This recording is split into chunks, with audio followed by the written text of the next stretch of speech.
Hi friends, આપણે અભ્યાસ કરી રહ્યા છીએ પ્રકરણ 11 રચનાઓ। એમાં આજે આપણે સ્વાધ્યાય 11.2 એમનો પહેલો પ્રશ્ન જોવાનો છે। આના પહેલાના લેક્ચરમાં આપણે 11.1 છે એ કમ્પ્લીટ કરેલું હતું। ઓકે, તો આપણે ચાલો રકમ જોઈએ।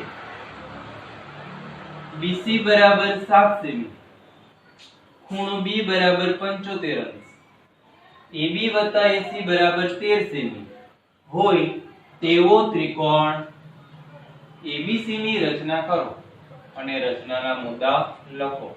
હવે મિત્રો આગળ જે 11.1 માં રચના જોઈ ગયા એના કરતા વિશેષ રચના છે ને પરીક્ષામાં 3 માર્કમાં 100% પૂછાવાની છે। 3 માર્ક અથવા તો 4 માર્કમાં રચના હશે વિભાગ ડી ની અંદર। ઓકે, આ પાંચે પાંચ રચના છે તમારા માટે IMP છે।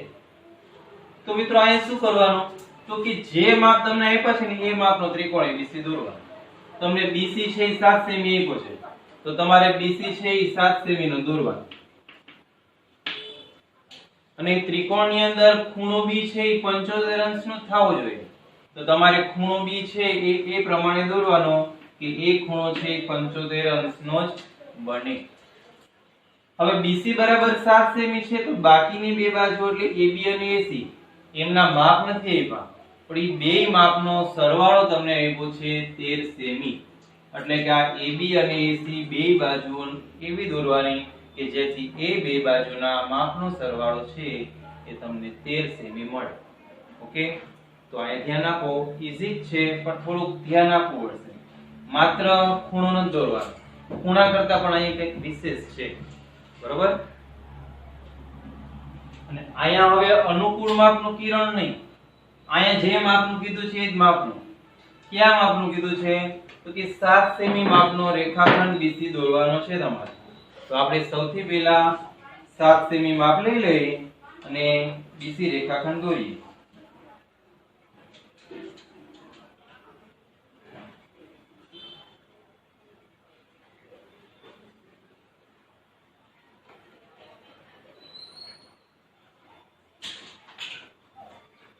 ઓકે, 7 સેમી નો BC રેખાખંડ દોરાઈ ગયો। અહીંયા માપ પણ હરવાર લખતા જ જવાના 7 સેમી। હવે શું કરશું તો કે BC રેખાખંડના B બિંદુ પાસે 75 અંશનો ખૂણો બનાવવાનો છે। આપણે આની પહેલાના જ લેક્ચરમાં શીખી ગયા કે 75 અંશનો ખૂણો કઈ રીતના બને, બરોબર। તો પણ જરા તમારે વિશેષ ધ્યાન આપો એટલે સમજ પડી જશે। તો આપણે અહીંયા B પાસે 75 અંશનો ખૂણો બનાવીએ પણ સીધો 75 અંશનો ખૂણો બની શકશે નહીં। પહેલા આપણે કયો બનાવવો પડશે? 90 અંશનો ખૂણો છે એ બનાવવો પડશે। 90 અંશનો ખૂણો પહેલા બનાવી લઈએ આપણે, બરોબર। હવે આ બે ચાપ જ્યાં છેદે છે ત્યાંથી આપણે ઉપરની તરફ એક એક ચાપ પાડીએ।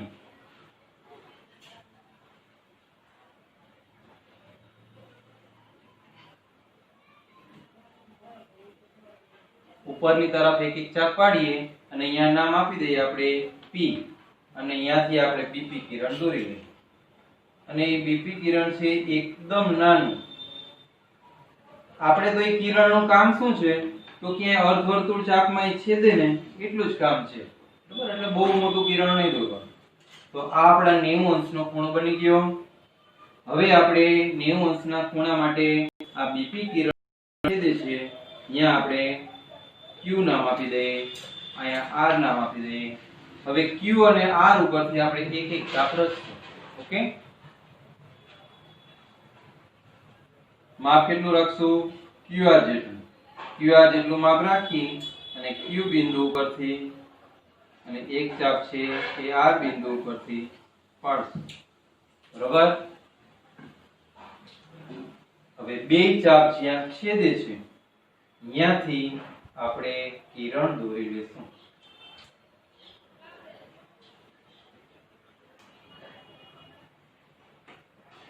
અને મિત્રો આ કિરણ છે તમે કેવડું દોરશો તો કે આ AB વત્તા AC બરાબર 13 સેમી છે। AB વત્તા AC બરાબર 13 સેમી છે તો આ કિરણ જે તમે દોરો એ 13 સેમી કરતા મોટું હોવું જોઈએ. એના કરતા નાનું નહીં ચાલે, એના કરતા મોટું ગમે તેવડું હોય, 13.5 નું કરો, 14 નું કરો, 15 નું કરો કે 16 નું કરો, પણ 13 કરતા નાનું થવું જોશે નહીં. ઓકે, તો આપણે એ પ્રમાણે કિરણ દોરી લઈએ. મારે આ થોડીક રકમ પૂછવી પડશે અહીંયા, બરોબર? થોડીક રકમ પૂછી નાખીએ. રકમ તો આપણે સમજી લીધી છે.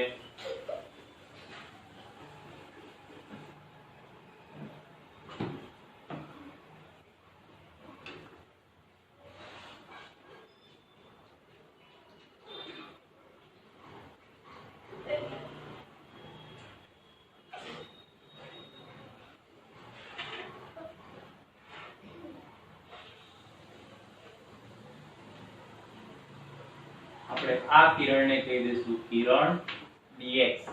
ઓકે, હવે મિત્રો આ કિરણ dx થી જે ખૂણો હવે બને છે એ ખૂણો બન્યો 75 અંશનો. અને હવે ખાસ ધ્યાન હવે રાખવાનું છે, હવે જ આપણા માટે નવો પ્રકાર અહીંયા આવે છે કે AB + AC બરાબર 13 સેમી છે.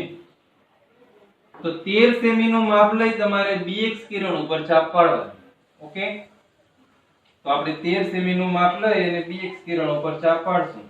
ચાપ ન પાડો તો પણ ચાલશે, તમારે 13 સેમી નું માપ લઈ લેવાનું છે.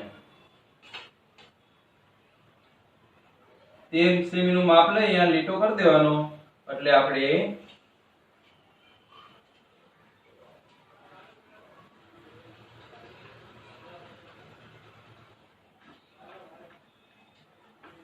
ઓકે 13 સેમી નું માપ લેવાઈ ગયું.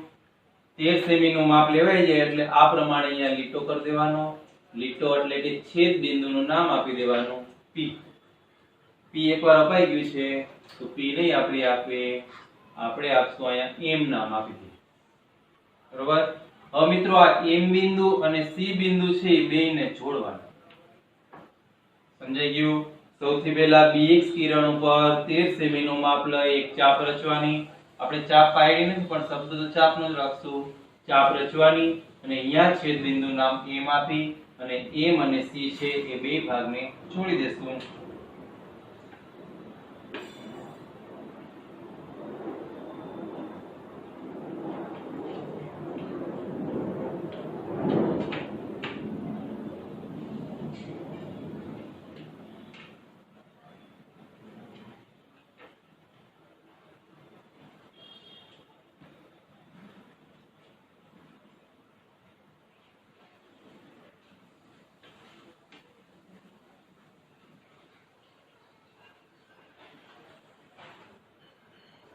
ઓકે, તો આપણે M અને C છે એ જોડી દીધું. હવે શું કરશું તો કે હવે M અને C ને જોડતા છે MC રેખાખંડ બનેલો છે. M નો લંબ દ્વિભાજક બનાવવાનો છે. લંબ દ્વિભાજક છે એની રચના આપણે અત્યારે 9મા ધોરણમાં ન થઈ, પણ એ રચના છે આપણે 8મા ધોરણમાં શીખી ગયા છીએ. બરોબર? તો લંબ દ્વિભાજક કઈ રીતના બનાવવાનો તો કે આ MC રેખાખંડ જે છે એના અડધા કરતા વધારે માપની ત્રિજ્યા રાખવાની. વધારે કેટલી રાખવી એના માટે કોઈ નિયમ નથી, પણ અડધા કરતા વધારે માપ લઈ અને ચાપ પાડવાની રહેશે. કેટલું વધારે રાખવું તો એના માટે કોઈ પણ પ્રકારનો નિયમ છે નહીં. અડધા કરતા વધારે થઈ ગયું પછી વધારે તમે આખું MC નો લઈ લો માપ તો પણ ચાલે, પણ એટલીસ્ટ અડધા કરતા વધારે માપ હોવું જોઈએ. ઓકે, તો આપણે અડધા કરતા વધારે માપ લઈ લઈએ. ચાલો, અડધા કરતા વધારે માપ લેવાઈ જાય એટલે એક ચાપ તમારે C ઉપરથી બહારની બાજુ પાડવાની, એક ચાપ છે C ઉપરથી અંદરની તરફ પાડવાની.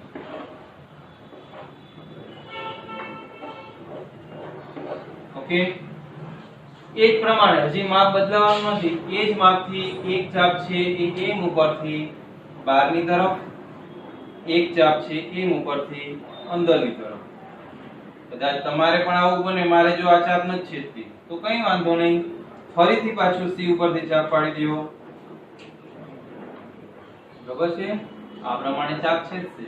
ઘણાને માપ છે નાનું મોટું લીધું છે તો આ ચાપ કદાચ બહાર આવે તોય કઈ વાંધો નહીં, આપણે તો ચાપ પડવી જોઈએ. હવે આ બે ચાપ જ્યાં છેદે છે એ બે ચાપમાંથી પસાર થાય એવું એક આપણે રેખા દોરશું.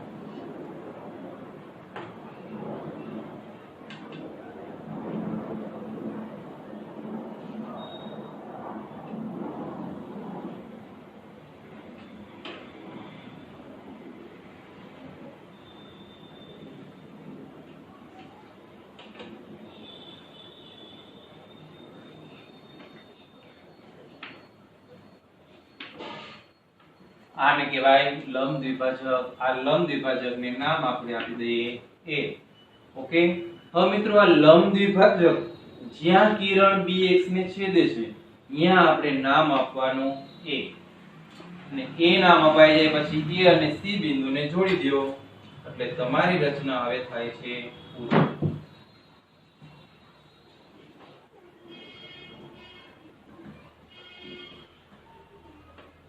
A અને C ને જોડી દો એટલે તમારી રચના પૂરી. હવે જો માગેલા માપ મુજબની રચના થઈ ગઈ. BC છે 7 સેમી, પછી ખૂણો છે તમને 75 અંશનો પૂછ્યો છે તો 75 અંશનો ખૂણો બની ગયો. પછી AB અને AC એ બે માપનો સરવાળો 13 સેમી થાય એવું કીધું હતું તો તમે સ્કેલની મદદથી આ AB અને AC બે માપનો સરવાળો કરશો તો એ 13 સેમી થશે. ઓકે. હવે આપણે આ રચનાના મુદ્દા જોઈએ. તો હવે પહેલો મુદ્દો શું છે તો કે સૌથી પહેલા આપણે શું કર્યું હતું તો કે 7 સેમી નો રેખાખંડ BC એમની રચના કરેલી. બરોબર. તો પહેલો મુદ્દો આપણે સૌપ્રથમ BC બરાબર 7 સેમી થાય તે મુજબ રેખાખંડ રચો. ઓકે. એમના પછી બીજો મુદ્દો. પછી આપણે શું કર્યું હતું તો કે પછી આપણે આ 75 અંશના ખૂણાની રચના કરી હતી. તમને કહેશો કે ભાઈ આ તો આપણે 90 અંશની કર્યો હતો પણ 90 અંશના કઈ મુદ્દા લખવાના નથી તો આપણે બે પેજમાં એ મુદ્દા સમાય નહીં. આપણે તો મેક્સિમમ 5 મુદ્દા, 5 કરતા ઓછા હોય તો ચાલે પણ 5 થી ક્યારેય વધારે મુદ્દા થવા જોઈએ નહીં. ઓકે.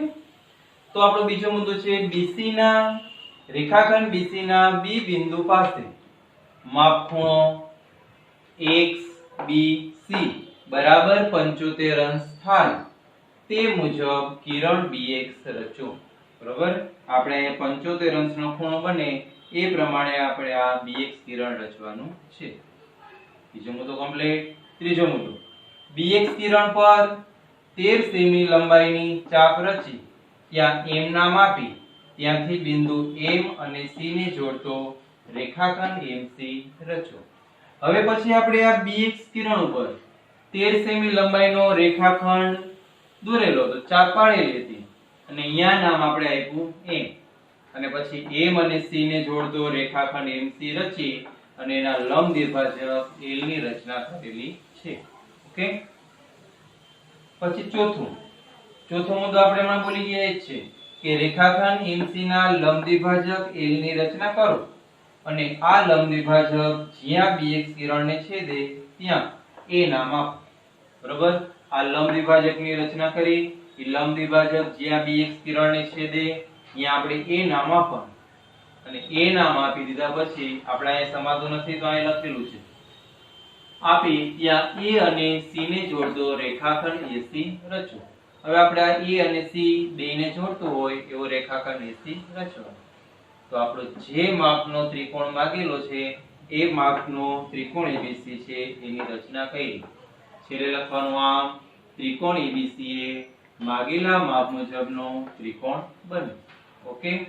હવે પછી આપણે આના પછીની રચના જોઈએ. તો હવે મિત્રો આપણે પાંચમી રચના જોઈએ. બીજી, ત્રીજી, ચોથી પછી જોશું આપણે. બરોબર. પાયો 12 સેમી અને કર્ણ તથા બીજી બાજુનો સરવાળો 18 સેમી હોય તેવો કાટકોણ ત્રિકોણની રચના કરો. આયા તમારે કાટકોણ ત્રિકોણની રચના કરવાની છે. ક્યાંના માપનો ખૂણો દોરવો એવું તમને ચોખવટ નથી કરી પણ કાટકોણ ત્રિકોણ એવો શબ્દ વાપર્યો છે એટલે તમને ખ્યાલ આવી જાય કે ભાઈ ઈ ખૂણો છે કેવો હશે. કાટકોણ ત્રિકોણ એટલે 90 અંશનો ખૂણો બનતો હશે. બરોબર. તો આપણે કેવો કાટકોણ ત્રિકોણ દોરવાનો છે કે જેનો પાયો છે 12 સેમી હોય આ BC અહીંયા જે કાચી આકૃતિમાં દોર્યું છે એ પાયો કહેવાય. એમનું માપ છે કેટલું રાખવાનું? 12 સેમી. બરોબર. અને કર્ણ તથા બીજી બાજુનો સરવાળો 18 સેમી હોય. આ કર્ણ છે, આ એની બીજી બાજુ છે, ઈ બે બાજુનો સરવાળો કેટલો થવો જોઈએ? 18 સેમી થાય. એવો તમારે કાટકોણ ત્રિકોણ રચવાનો છે. ઓકે, તો ચાલો આપણે રચના કરીએ. જે પહેલી રચના હતી ને, સેમ ટુ સેમ, કોઈ ફેરફાર નહીં, એના જેવી જ રચના આ છે. ઈ 75 અંશનો ખૂણો હતો, અહીંયા 90 અંશનો છે. ઓમાં બે બાજુઓનો સરવાળો છે 13 સેમી હતો, અહીં બે બાજુનો સરવાળો છે 18 સેમી છે. અહીંયા નીચે BC બરાબર 7 સેમી હતું, અહીંયા 12 સેમી છે. કોઈ ફેરફાર નહીં, એ જ રચના છે. તો ચાલો આપણે દોરીએ. સૌથી પહેલા BC બરાબર 12 સેમી થાય એ પ્રમાણે આપણે દોરીએ.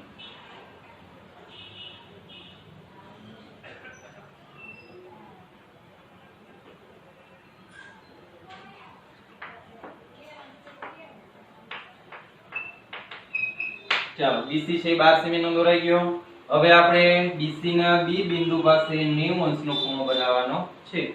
તો આપણે અહીં 90 અંશનો ખૂણો બનાવીએ.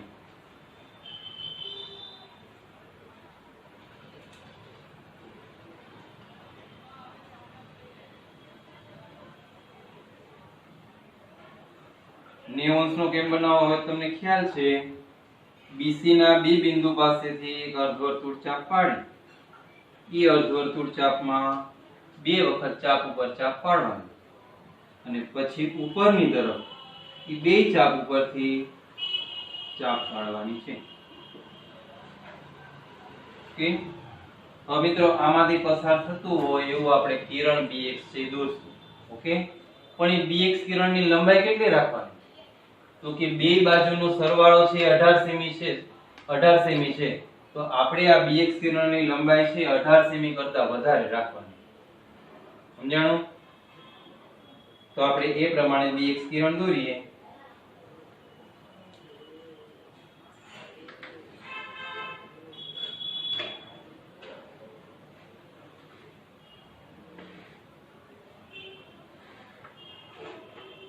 ચાલો, BX કિરણ આપણે દોરી લીધું 18 સેમી કરતા વધારે લંબાઈનું. હવે આપણો આ 90 અંશનો ખૂણો છે એ કમ્પ્લીટ થાય છે. હવે મિત્રો બે બાજુનો સરવાળો છે 18 સેમી થાય છે. તો હવે આપણે BX કિરણ ઉપર 18 સેમી નું માપ લઈ એક ચાપ પાડવાનું. ચાપ નો પાડો તો 18 સેમી નું માપ લઈ લીટો કરી દેવાનો. રચનાના મુદ્દામાં તો ચાપ પાડી એમ જ લખવાનું આપણે, પણ અહીંયા આપણે લીટો કરી અને ચાપ પાડી એમ રચનાના મુદ્દા લખીએ. ઓકે, તો સૌથી પહેલા આપણે 18 સેમી નું માપ લઈ લઈએ. અહીંયા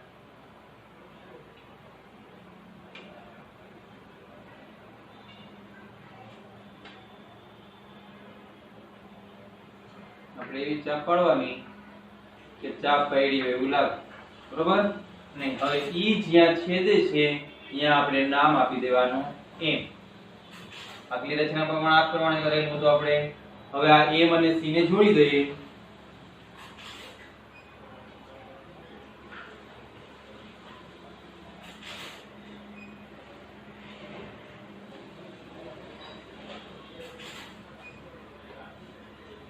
ઓકે, આ M અને C ને જોડી દઈએ.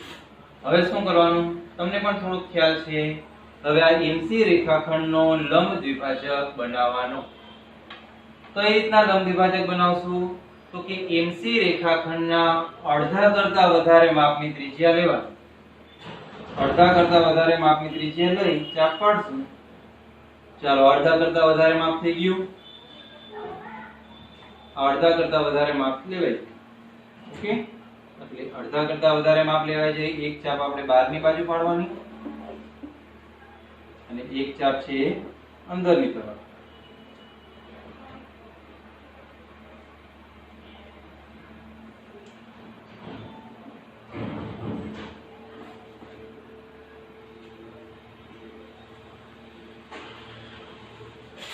ચાલો, એક ચાપ બહારની તરફ, એક ચાપ છે અંદરની તરફ. એ જ માપથી ફરીથી M ઉપરથી એક ચાપ છે એ બહારની તરફ એક ચાપ છે એ અંદરની તરફ, જો મારા એ છેદતું જ નથી, બરોબર છે, ન છેદે તો કાંઈ વાંધો નહીં, ફરીથી S ઉપર C ઉપરથી માપ લઈ લેવાનું, બહારની બાજુ ચાપ પાડશું ને તો જ છેદશે, અંદરની બાજુ ક્યાંય ચાલશે નહીં. તો આપણે ફરીથી એમ ઉપરથી બહારની બાજુ ચાપ પાડી દઈએ, બરોબર, ક્યાં છેદે છે ખ્યાલ પડી ગયો. આ રચનામાં મોટો પ્રશ્ન એ રહેશે કે ચાપ કે છેદતી નથી, એવો પ્રશ્ન રહેશે સ્ટુડન્ટનો, પણ થોડો પ્રયત્ન કરશો એટલે છેદશે, બરોબર. હવે આ બે ચાપ જ્યાં છેદે છે એમાંથી પસાર થતું હોય એવી એક રેખા દોરવાની.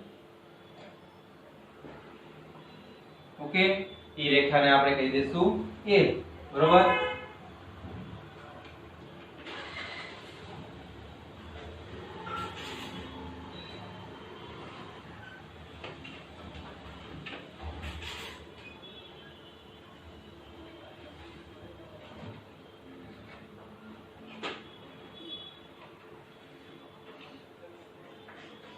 ચાલો, આ લંબ દ્વિભાજક L ની રચના થઈ ગઈ. હવે આ લંબ દ્વિભાજક L જ્યાં આ BX કિરણને છેદે છે ત્યાં તમારે નામ આપી દેવાનું A. આ લંબ દ્વિભાજક જ્યાં છેદે છે ત્યાં A નામ આપી A અને C ને જોડી દેવાનું.